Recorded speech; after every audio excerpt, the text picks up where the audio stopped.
I'm very glad to introduce Jaap van Oosten, who will talk about Lawvere-Tierney topologies and games. So, thank you for being here. Please. Thank you very much.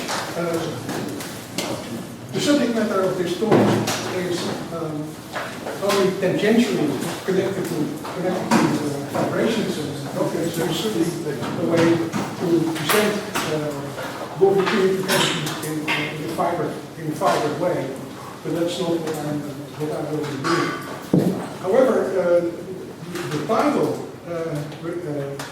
carried the reminiscence of Jan Lawvere, who not only, did all the things that Pino mentioned, but if you have, like me, struggled your way through the first 3-4 chapters of Johnstone's book on topologies, you'll see him be impressed about how the whole theory was actually created by Will and Tim. Nevertheless, I would like to take this occasion also to remember one person who was not mentioned before, who also did quite a bit about documents and vibrations, and who died just a bit over a year ago. That was my student, Peter Hofstra. Ah, Peter Hofstra, thank you. Yes, yes. So let's get to business.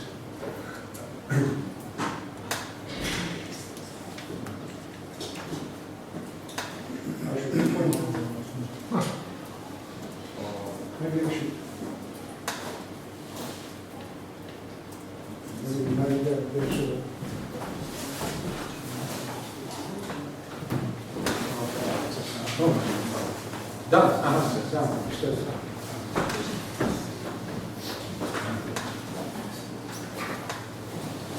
So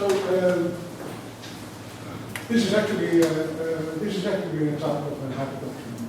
So which is introducing the realizability pre-order on sets of the form functions from a set into the power set of the natural numbers. So two such functions are ordered, phi less than equal to psi, only if there is a partial recursive function which sends every element of phi of x to every element to an element of psi of x, and this uniform. So this is called the uniform for all x. This multipliers at the right place. Uniform pre-order on these sets, and it's called the realizability pre-order, and it's highly real perhaps. So we have this so we understand that this is the code of a pair of natural numbers, and here we have here we make use of enumeration of all partial recursive functions. So we have a first order realizability interpretation, first order completions. Now, we can talk about monotone functions from the power set plane to the power set plane. And we say such a function is monotone if the statement P implies Q implies beta of P implies beta of Q is true under the realizability interpretation. So, and the function beta is a Lawvere-Tierney topology if it satisfies the three properties. So it is inflationary, it commutes with means, and it is highly potent.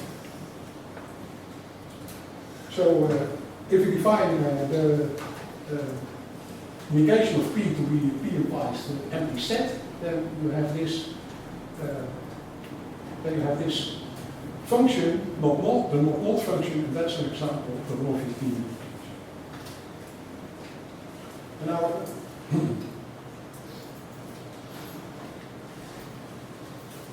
so the structure of Lawvere-Tierney topologies in the effective topos is quite complicated. And Mark Heide proved in his paper that Pino already referred to. No, it's not that bad. It's actually the paper, The Effective Topos, the seminal paper, where he describes and lays out the effective topos, that there is an embedding of the Turing degrees into the set of Lawvere-Tierney topologies. I don't want you to be scared by the word Turing degrees. I'm not really talking about that. I'm talking about relative computations relative to the oracle. So you can see this as a map. There's a map from functions on the natural numbers to Lawvere-Tierney topologies, and if one function is reducible to another, then its image is less than equal as a topology. That's the idea. And there was a very nice work done by Takeyuki Kihara, who follows something I did with Soyeri years ago, and I thought it was nice enough to present it. So during reducibility, you have a Turing machine that calculates things until it comes to a point where it knows no further and needs more input, and asks input from a thing which is called an oracle, gets something from the oracle and can maybe continue calculations until it maybe at some point wants another input, or maybe at some point it is finished and it stops. So that procedure can be described by in the terms of a game. So we have a game between two players, and the players are called Merlin and Arthur. This is due to Kihara. So Merlin is a wizard, an evil wizard who lives in the occult and therefore has access to the oracle. So he challenges Arthur. So he starts by calling the number x0, that's a challenge. Give me that value of the function f at x0. Well, Arthur has a choice at every round. He has a choice. He can either respond with a query, so yn is given, so the label 0 gives this is a query, or he responds with a claim, where he claims that v is actually f of x0. So if so that's written here, and the rule of the game is that Merlin has to give correctly the values at the function g of the queries done by Arthur, and Arthur wins the game if either Merlin violates the rule or Arthur claims with the correct outcome. And it is clear that the function f is Turing reducible to g if and only if Arthur has a computable winning strategy for this game. Okay. Now, this is basic relative computation. But as we saw, this is not enough. There are to describe the Lawvere-Tierney topologies of the effective topos, we need more than just some Turing degrees. But there's a generalization of this to slightly more complicated structures. So let's look at what we call partial multifunctions on the natural numbers. There's partial functions from the natural numbers into the power set of the natural numbers. So he sees that as partial functions which are multivalued, partial multivalued functions. So such a function, and on an input n, you can have three possibilities. So the function can be undefined at n, but it can also be defined but have value the empty state, or it can have the value non-empty system. And we have a notion of Turing reducibility between such functions. A game, which again can be described as a game between Merlin and Arthur. So we have, if you have two of these partial multifunctions, then we have this game. Again, Merlin starts by challenging Arthur. I give you a number 0, give me an element of f of it. f of it is, right, f is a function to the power set of n, so I can ask for an element of f of x0. It may be that f of x0 is empty, and then there's not much we can do, but normally at the end round, Arthur can query, and or he can claim at some point. And again, there are some rules. So the rule is that the first bit, x0, must be an element of the domain of definition of this f. And if Arthur has a query, then that query must be in the domain of the function g, and Merlin's response must be an element of that. And Arthur wins the game if Merlin at some point is unable to comply with the rule, and Arthur has followed the rule, or Arthur can claim with a correct element of f of x0. Okay. And now we have the definition, because this is a notion of relative Turing reducibility that did not exist in the literature. The partial multifunction f is Turing reducible to g if Arthur has a winning strategy for the game g of f. So it can be that f is an empty function. Then this reducibility always holds, because Merlin cannot even play the first move, right? And it can also be that g is such that for some n, g of n is the empty set. Then certainly Arthur should play that move, because Merlin can't reply. But this resource of giving an n such that g of n is empty is his only resource if f of x0 is empty set. Now this is not still not enough, but this is the warming up of it.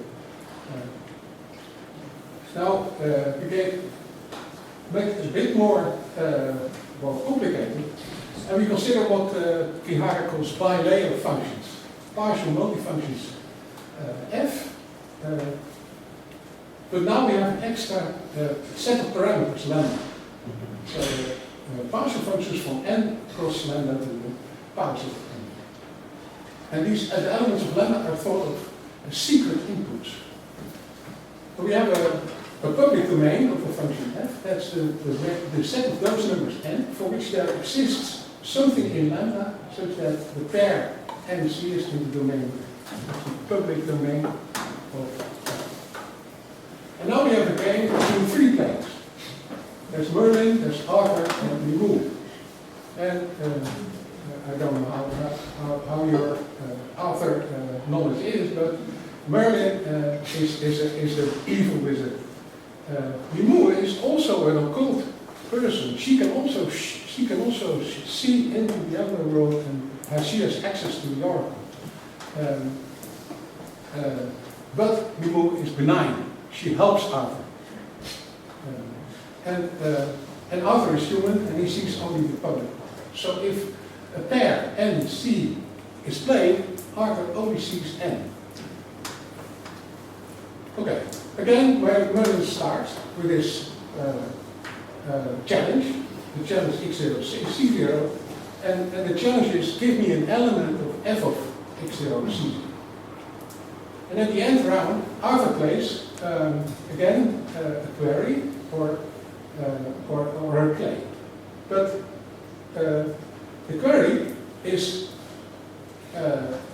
meant to get some information from G. But G needs more inputs. G needs an input not just from N, but also a secret input. Arthur cannot give that because he is human. So what happens is Arthur gives a number in the public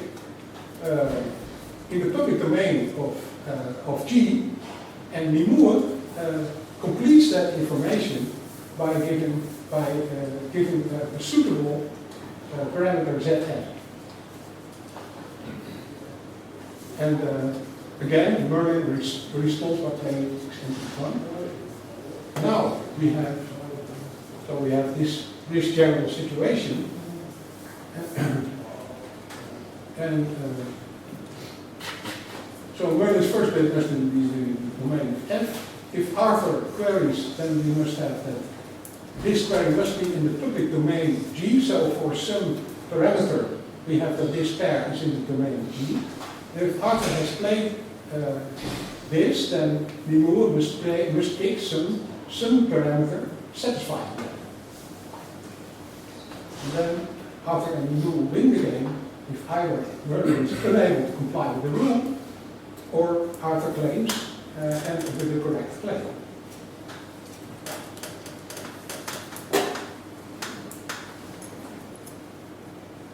Oh, this is a definition that starts with a full stop. So you have for two bilayer functions f and g, f is Turing reducible to g if and only if Arthur and Lula have a winning strategy for the game. Such a strategy actually consists of two parts. The Arthur strategy, which contains the public inputs, and the Lula strategy, which contains the secret inputs. So, for example, if we have for some natural number and some parameter c that g and c has value in empty set, and certainly Arthur should play that number n, because he can be sure that the mover will complete it to the right c to get this empty set, and Merlin can't respond. Okay, so we have, but this Turing reducibility gives us a pre-order on bilayer functions in Turing, so we have this pre-order of bilayer functions in Turing reducibility. Now we also have so-called one query strategies. So that those are strategies where Arthur makes exactly one query and then claims. So you can write this with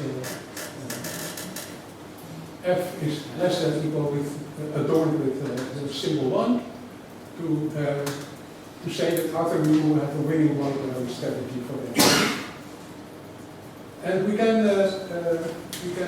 the availability of such a one query strategy can be written out in terms of computable functions and one arbitrary function on the secret labels.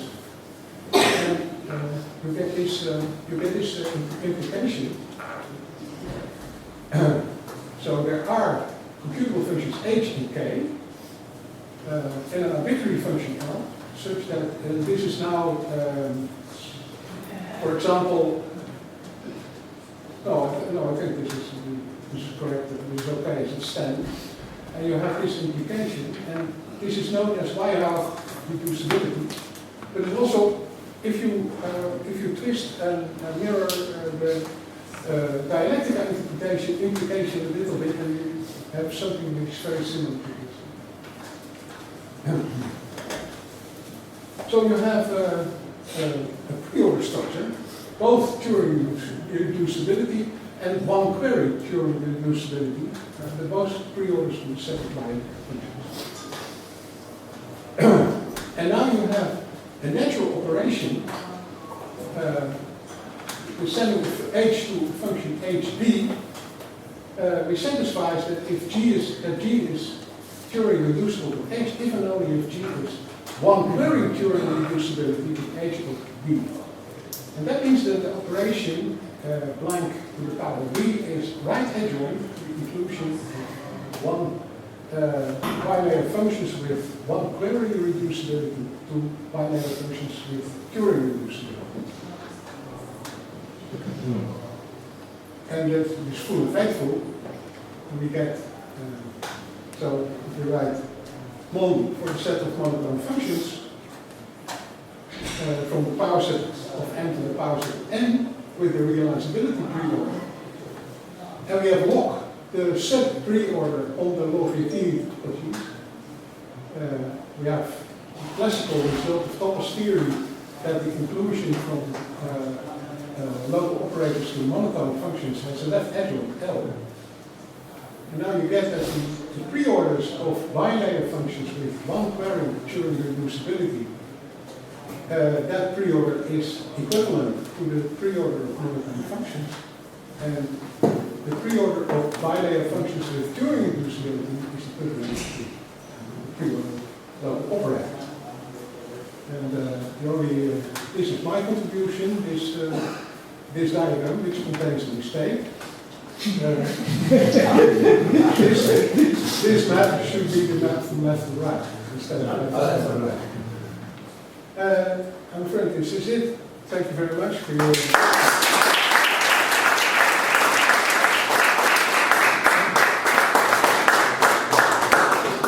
Okay, we have a lot of time for questions.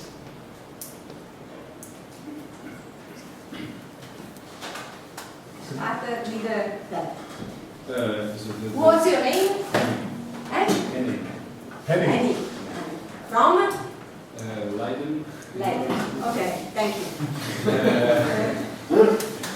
So the one query strategy is like making one step in the game. Yeah, one query. Exactly one query. Okay. So is there some kind of when you take the whole game, is this a co-inductive structure, so that you basically this one step will be one step in construction of the strategies, and then you will get a relation, for example, like making something like looks like a co-inductive predicate by simulation. Oh, you may be right. Because also this completion that you're mentioning looks a bit like what people have studied as up-to techniques or distributive laws that can be used actually to simplify by simulation or other concepts by reducing. Okay. Yeah, I think there's still a lot to think about to see this from a more abstract point of view. But one thing I'm not quite sure if you said it, but so this construction of this operation, it really it sends a function to a set of to the function which produces a set of strategies. A set of? So it sends a function to a function which produces a set of strategies for some game. Yes. That is how it works. I'm not sure that this is not very illuminating, I suppose.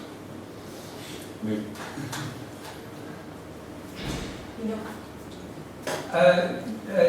Thank you very much for your talk.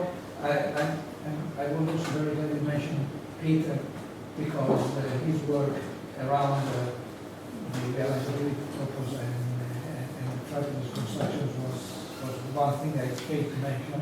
I had no time. He also worked on the dialectica construction. Sure. Do you see any connection with what is done there and the possibility of that implication being? Well, if I see connections with Peter's work, Yeah. I was rather thinking of his paper on all realizability is relative, Okay, yes. where he gives lots of realizability notions which on the face have nothing to do with functions or something, but he manages to present them as functions. Hi, lovely talk. And it's nice to see this conversation on the games coming up. Very nice also to have the Nimue kind of coming as a good supernatural being. Do you mind putting back the slide where you mentioned the connection of the dialectical? It's just one bit. Oh yes. Yeah. Right. Oh. Fast. Yeah, that one. Right. Yeah. With David and Manu, we had this business of, we had a recent paper that appeared in the CCC last year, talking about Weierhaus reducibility. So, and there I think, at least we try to make a connection between the dialectica and the degrees, the Weierhaus degrees, so So I think, you want to say something, Amara, about that? No, please finish. No, sorry. You know, I just kind of think that maybe we should send it to you, the paper, because I know the paper. it's not complete. I mean, I don't think I have something clever to say about it, but there is a connection that we already established. Okay. I saw your paper. You do. Oh, sorry. So I've seen your paper, and I thought it was a very nice result in it about the construction, the universal construction of dialectifying a doctrine gives actually the dialectic interpretation as Is another one. Sorry? Is another one. Yeah? Okay. Oh, then You saw the dialectical paper. Yeah, I'm not talking about the dialectical paper, I'm talking about the reducibility, Yeah, sure. computable reducibility paper. Is that the one that you saw from last year? Okay. No, then Good thinking. Right, and you know, the thing about that one is, I mean, is that at that stage, we had no connection to games. And the connection that you have with games here, it's very exciting because, you know, you have this way of winning in one go. The thing that you mentioned about, you know, the only way, I liked very much that slide that you had early on, where it said the only way for Arthur to win is to play the empty game, right? That, if I understood correctly, one of the first stars. So, yeah, we need to talk about it more, but I have to kind of go back and read my own paper because I don't remember it, sorry. Well, thank you. Thank you. Thank you. If there's time for like a very Yes. general question. Yeah. Please, can you introduce yourself? I'm Josh. Nice to meet you. Josh? Yeah. Really? Yes, Josh Berkeley. Okay, very good. From? University that used to be here in Sofia. In Subia. Yes. Okay. Yes, so thank you very much for the talk. I'm very much outside of this world of reducibility and computation. So I have some very vague, I have a very vague question, because I've also been in a talk where Weierach reducibility was related to continuity of a certain function on a topological space. Yeah. And so I was wondering how, I mean, obviously it was very nice to see, you know, having this very topological definition in terms of topology and then seeing it related to Lawvere-Tierney topologies. So how far does that go in your experience? Are we able to find maybe like a localic topos which plays the same role as the realizability topos in that they have similar Lawvere-Tierney? So Okay. there is a. It might be that there is a straightforward generalization of this in terms of the partial combinatorial algebra of functions from the natural numbers to the natural numbers, where the Weierach reducibility lives. Okay, yeah. And that's a partial combinatorial algebra which gives partial continuous maps on their space. So I think that the connection might be in that direction. Yes, because that's right. It was the talk I was in was specifically looking at the space and with the obvious, I can't remember what the topology is called, but the obvious topology you choose on that. So in this case, if I understand it correctly, your method is more general because you're able to see Weierach reducibility and other Turing reducibility as well. No, maybe, yeah.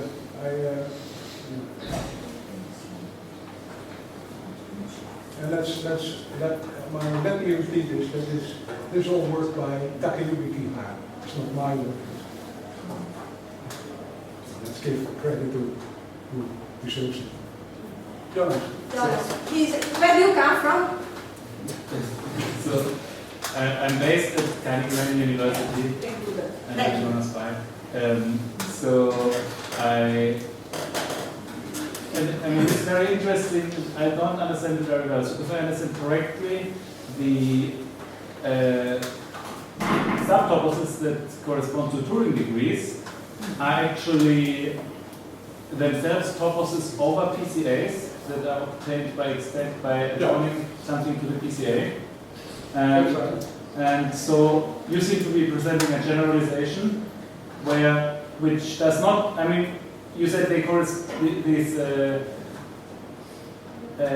extensions that you present, they correspond to monotone maps and omega rather than Lawvere-Tierney topologies. But some of them correspond to Lawvere-Tierney topologies, as I assume.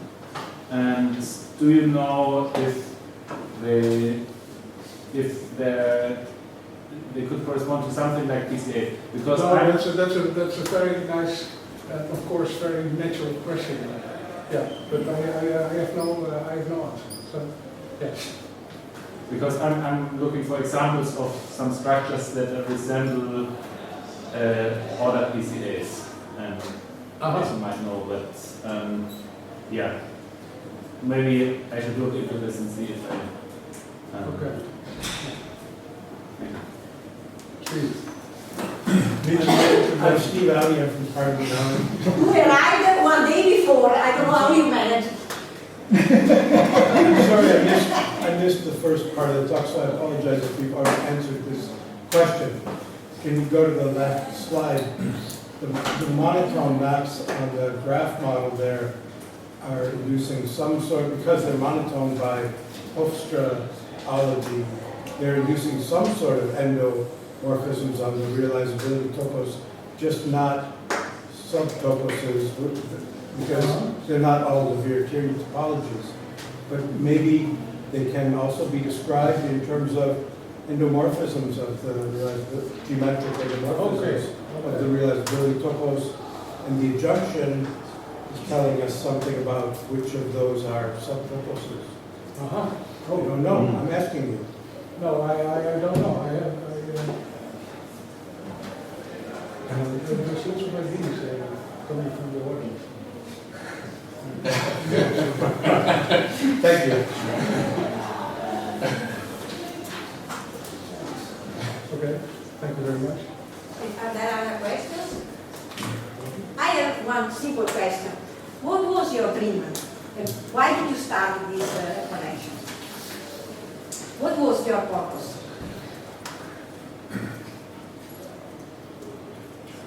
Okay. I had been studying the topic of nodal operators in the effective topos, together with a student called Sui Lee, who later went to Cambridge but failed to achieve the PhD there. The paper was in 2011. And so, because we had this, we've seen this result from Martin Heidel that we had the Turing degrees embedded in the set of local operators, but it is not, this is not subjective, so there's lots which is not Turing degrees. So we were studying some things that were not Turing degrees. And there are actually there's a number of examples, like Lipschitz realizability is not of that form. I have the paper on subtopos of the effective topos given by a local operator by Andy Pitts, defined by Andy Pitts, which gave all the hyper-arithmetical functions. So you have that, but so you want to study what can be done with the rest of it. And I thought this was a very nice answer. So. Thank you very much.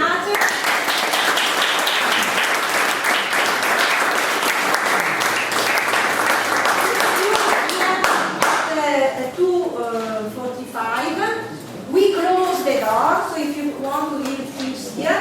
And I remember that the recording, all the talks will be recorded by the name, please? Florentino. Valentino from